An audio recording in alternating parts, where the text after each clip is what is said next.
سلام. قسمت سوم سفرنامه سریلانکا در ارتفاعات این کشور میگذره.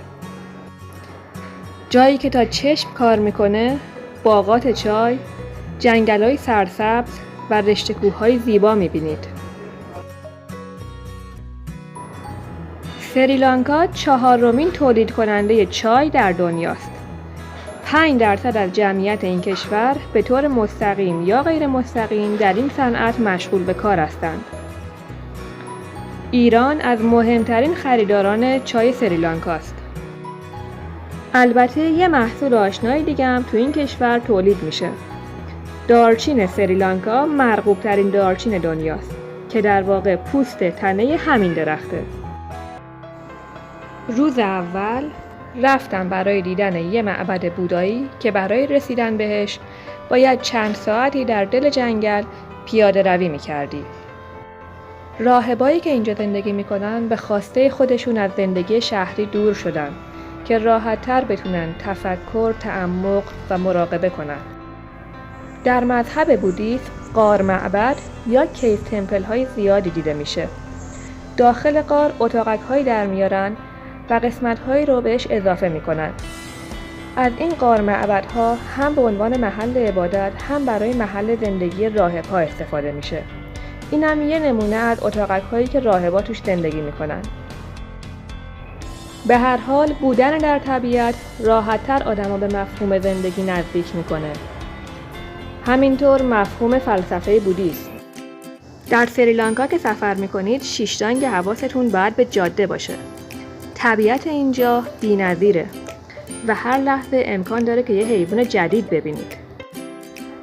توکماکاک اندمیک سریلانکاست و فقط توی این کشور دیده میشه. این میمون‌ها زندگی گروهی دارن و در گروه‌های حدوداً 20 نفره زندگی میکنن.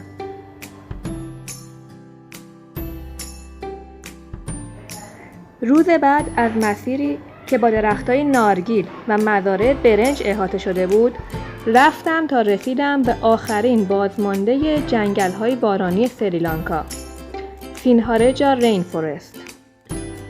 جنگل‌های بارانی قدیمی‌ترین اکوسیستم کره زمین هستند و با اینکه فقط 6% سطح این کره رو در بر می‌گیرن، حدود نیمی از گونه‌های گیاهی و جانوری دنیا در همین جنگل‌ها زندگی می‌کنند.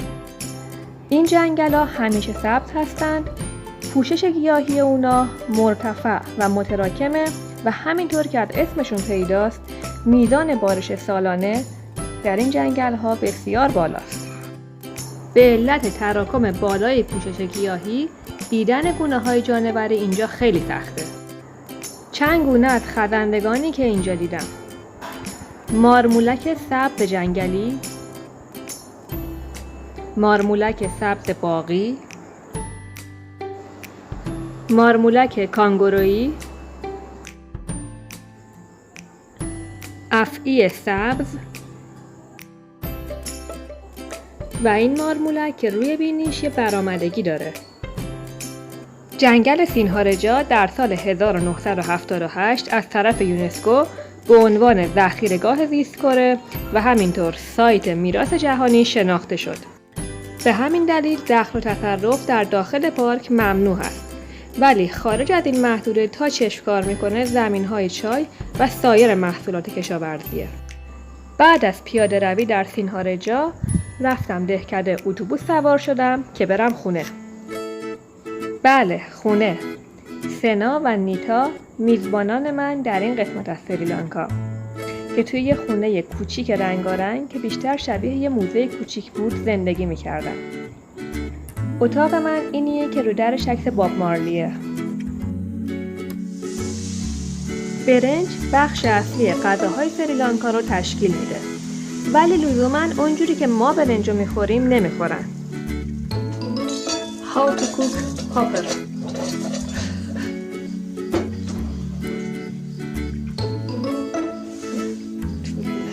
هاپر که ماده اولیه‌اش آرد برنج و شیر نارگیله.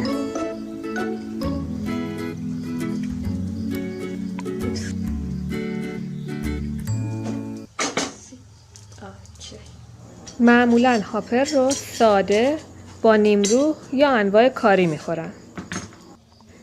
اگرچه خونه نیتا و سنا کوچیک بود، ولی باغ بزرگی داشتن که ادامش به جنگل میرسید و تقریباً همه چی توی این باغ کاشته بودن.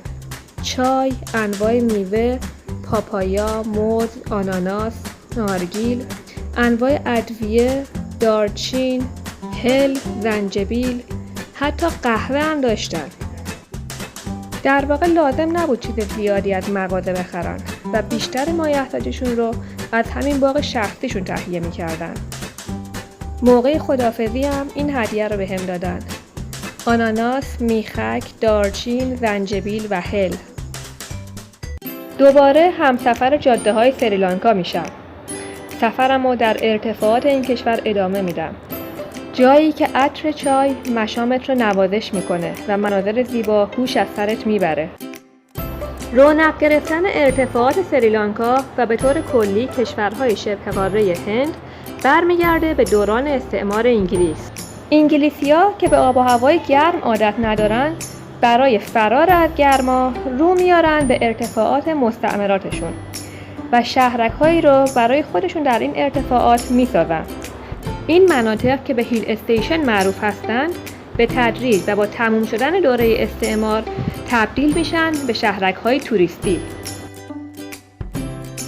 بخشی از مسیر رو با اتوبوس اومدم و بقیه راه رو باید به موازات خطوط راه آهن پیاده میرفتم تا برسم به ایستگاه قطار. تاریخچه خط ریلی سریلانکا هم برمیگرده به دوران استعمار انگلیس. در واقع این خطوط راه آهن ساخته شد که چای و قهوه رو از ارتفاعات این کشور حمل کنه به کلمبو پایتخت که از اونجا هم این محصولات گرانبها با کشتی حمل می شدن به اروپا و به خصوص انگلیس. نزدیکای ایستگاه قطار بودم که این پرنده شکاری رو دیدم. این پرنده که کورکور بال سیاه نام داره، روش جالبی برای شکار کردن داره. به این شکل که در یه نقطه شروع میکنه به درجا بال زدن، بعد یه دفعه شیرجه میزنه و شکارشو که معمولاً خزنده ها یا جوندهای کوچیک هستن رو میگیره.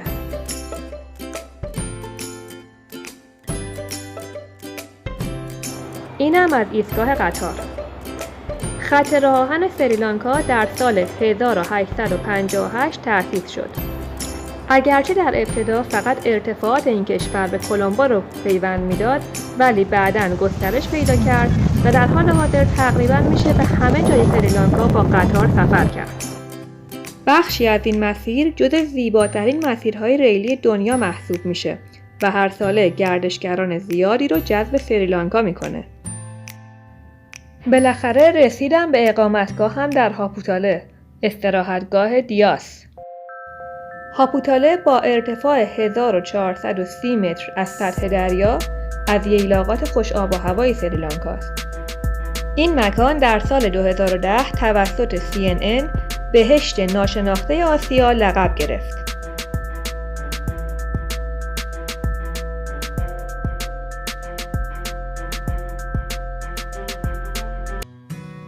در هاپوتاله من مهمون خانواده دیاس بودم.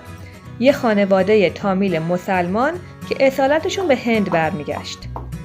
وقتی که انگلیسی‌ها سریلانکا رو استعمار کردن و شروع به کشت چای در این کشور کردن، در ابتدا مردم سریلانکا از کار کردن برای استعمارگرا خودداری می‌کردن. به همین دلیل انگلیسی‌ها مجبور شدند عده‌ای بومی از ایالت تامیلنادو در جنوب هند رو به سریلانکا وارد کنند تا به عنوان کارگر در مزارع و کارخانه‌های چای کار کنند.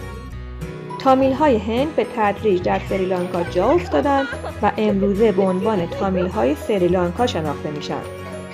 این مردم عموماً هندو هستند ولی بین اونها مسلمون و مسیحی هم دیده میشه. خانواده دیاز یه اقامتگاه بر فراز شهر هاپوتاله رو اداره می‌کردند. در قسمت بعدی سفرنامه سریلانکا بیشتر درباره این اقامتگاه و همینطور منطقه هاپوتاله صحبت میکنم. اگر این ویدیو رو مفید یافتید لطفاً لایک و سابسکرایب بکنید و به دوستانتون معرفی بفرمایید. ممنونم.